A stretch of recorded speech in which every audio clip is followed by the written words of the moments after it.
Well, let's shift our focus now to the Russia-Ukraine war. Ukraine's President Volodymyr Zelensky is pushing back against growing calls for elections, saying that a vote during the war with Russia could dangerously divide the country.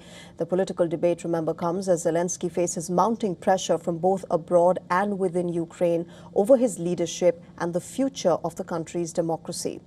Ukraine's elections remain suspended at the moment under martial law, with only 15% of Ukrainians saying that a vote should be held before the end of the hostilities. But pressure for elections has intensified. Former Defence Minister Mykhailo Fedorov has called for efforts to organize a vote, a move that has fueled speculation about whether he could emerge as a political rival to Zelensky. Fedorov remains a prominent figure in Ukrainian politics, having gained public support for his role in expanding drone warfare and pushing military reforms. His political ambitions are now under renewed scrutiny, particularly as he prepares for a visit to the US. Zelensky's position also comes amid wider questions over Ukraine's political stability as the war enters its fifth year now.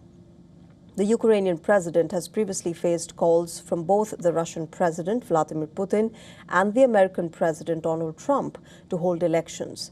But Kiev says there are fundamental obstacles to a credible vote during wartime, including how millions of Ukrainians living abroad would participate, how soldiers would cast their ballots, and whether voting could safely take place in Russian-occupied territories. There are also concerns over Russian interference and attacks on polling infrastructure. Zelensky argues that elections are, under such conditions, in fact, could deepen political divisions rather than strengthen Ukraine as a country.